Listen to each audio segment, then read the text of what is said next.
Hello guys, good morning and welcome back dito sa panibago nating video dito sa ating channel. This is Anthony, ang palagi niyong kasama, kakwentuhan dito sa ating mga videos, no? So maraming salamat. Ayan, so ngayong umaga na to guys, galing ako ng trabaho, kalalabas ko lang. Ayan, so sa lahat ng mga hindi pa nakakaalam at bagong sumusubaybay dito sa channel, ako po ay isang OFW at ako ay isang nurse dito sa United Kingdom. So kalalabas ko lang, panggabi po tayo sa trabaho.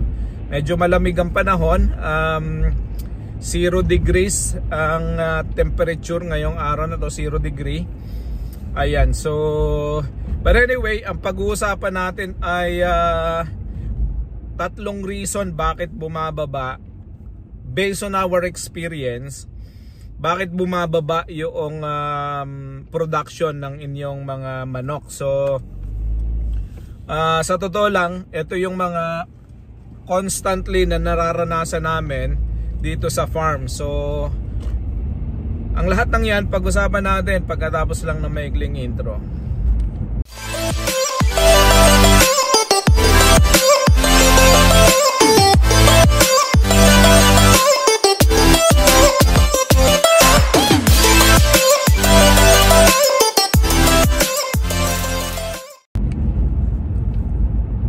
Okay guys, ayan, welcome back.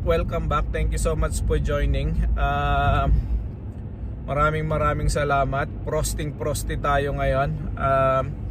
Pakita ko sa inyo para kita din ninyo kung ano yung ating nadadaanan. So ayan guys, prosty tayo.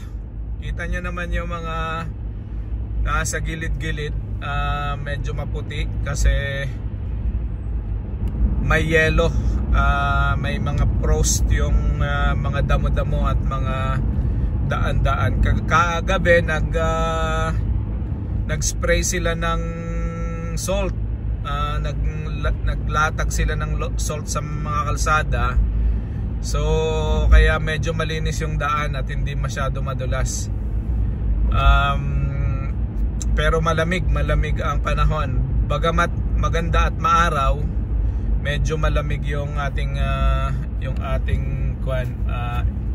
kalsada. Yan. So yan guys, maraming salamat sa lahat ng mga hindi pa subscriber. Please subscribe at nang kayo ay patuloy na makakwentuhan dito sa ating channel, no? So para tayo ay tuloy-tuloy ang kwentuhan tungkol sa pag-aalaga ng RTL chicken. Sa lahat ng mga katulad kong baguhan, naghahanap ng mga information na makakatulong sa kanila para gumanda pa ang kanilang production, o yung mga katulad ng iba na naghahanap ng information sa pagsisimula ng RTL business, pwede po tayo dito magkwentuhan sa channel na to, no? I-comment nyo lang yung mga tanong nyo sa comment section below. Tapos mag-share din kayo ng mga experience niyo kung kayo ay may mga nagsimula na at may mga experience na rin sa pag-aalaga ng RTL na hindi ko na ibabahagi dito. Mas maganda na i-share nyo din po, no, diyan sa ating comment, at lahat po yan binabasa natin at nagko-comment, nagre-reply po tayo, lalong-lalo na yung may mga tanong, no. So yon. Anyway, yung tatlong reason bakit bumababa yung production natin, kasi napuna ko po ito 3 beses na dito sa aming poultry, no, dun sa aming farm. Madali mo siyang manotice kung ang iyong production is maliit lang, no. Halimbawa, yung sa amin 1,100 pa lang yung aming production.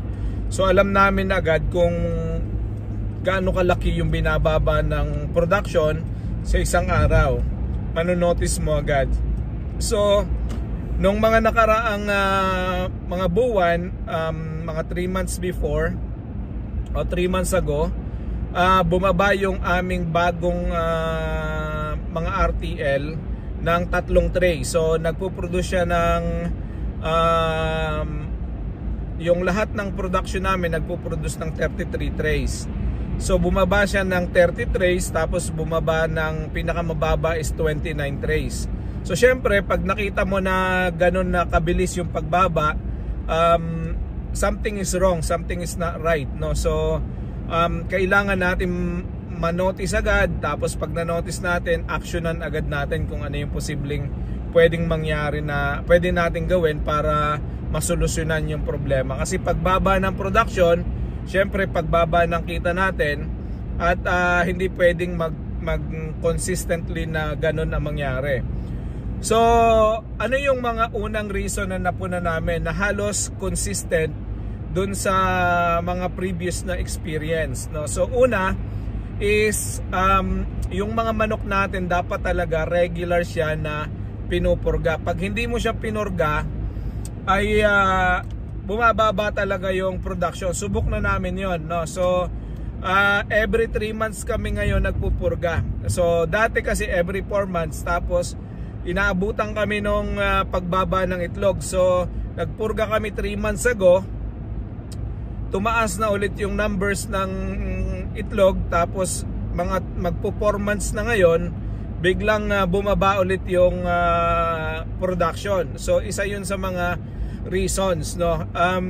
Tapos pagka hindi natin napapansin, yung pangalawang reason, pag hindi natin masyado napapansin yung ating malinis na tubig talaga, yung enough na inumin ng ating mga manok, kapag hindi natin napapansin, minsan kasi akala natin okay na lahat, okay, nagma-function ng ayos, nakakainom ng maayos yung ating mga manok, tapos malamig naman ang panahon. Dati 3 beses, 4 na beses tayo nagpapainom, like for example yung mga katulad ko na gumagamit din ng open pipe,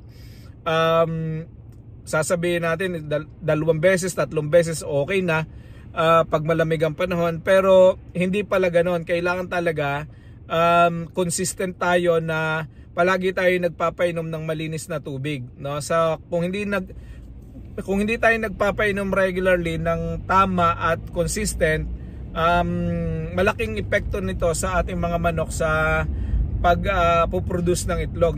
Napansin namin yan na kapag hindi siya nabibigyan ng maayos na inumin at hindi consistent, hindi sila palagi nakakainom, nagkakaproblema kami sa production. So isa yun sa dapat natin na i-notice at dapat natin bantayan, no?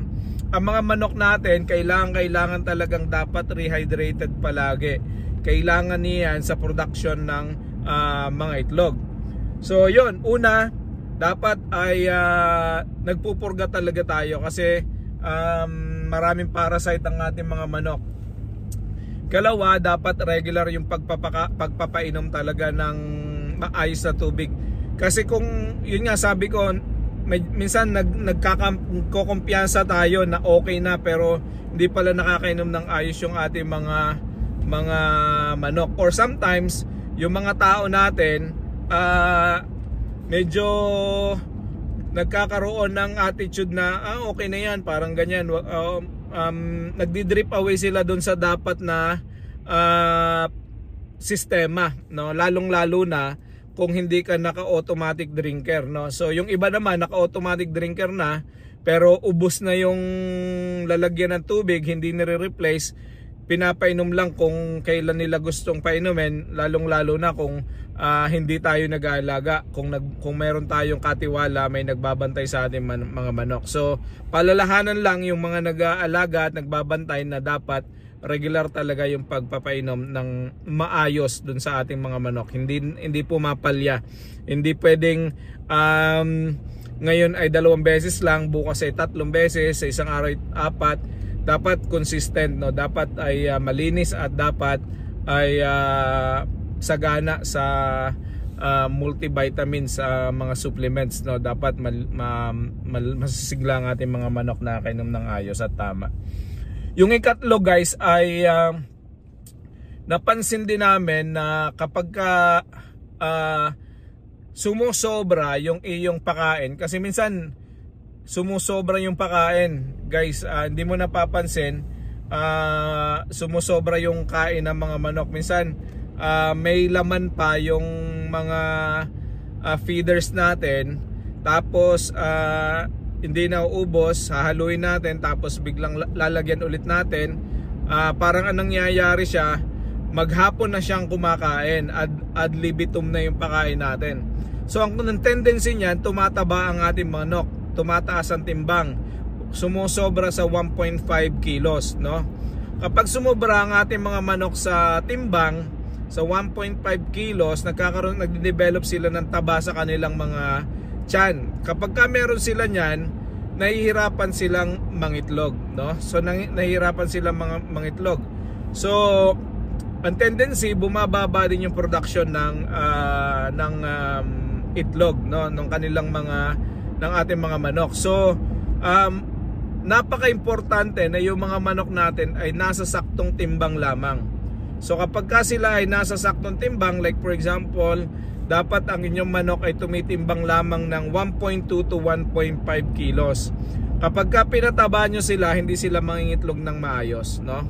At yan din ang magiging dahilan ng paglaki ng itlog. Pag maraming kinakain, lalaki ang itlog, tataba ang manok, magkakaroon ng prolapse. May hirapan silang maglabas ng itlog at magkakaroon ng prolapse, mamamatay ang ating mga manok. So yun yung isa sa mga nakita din naming reason bakit biglang bumabagsak yung production. So ang solusyon, dapat regular kayo every 3 months, every 4 months kung depende sa inyong experience. Every 4 months nagpupurga kayo, or every 3 months. Kami from every 4 months bumaba kami ng every 3 months kasi nakita namin na biglang pag 4 months inaabutan kami ng pagbagsak ng production. So like I said, yung tatlong tray, 4 na tray na production, na pagbaba ng production, malaking kawalan yan sa ating mga backyard RTL farmers. So dapat inuunahan na natin sila. Tapos yung ikalawa, dapat talaga ay consistent ang pagpapainom.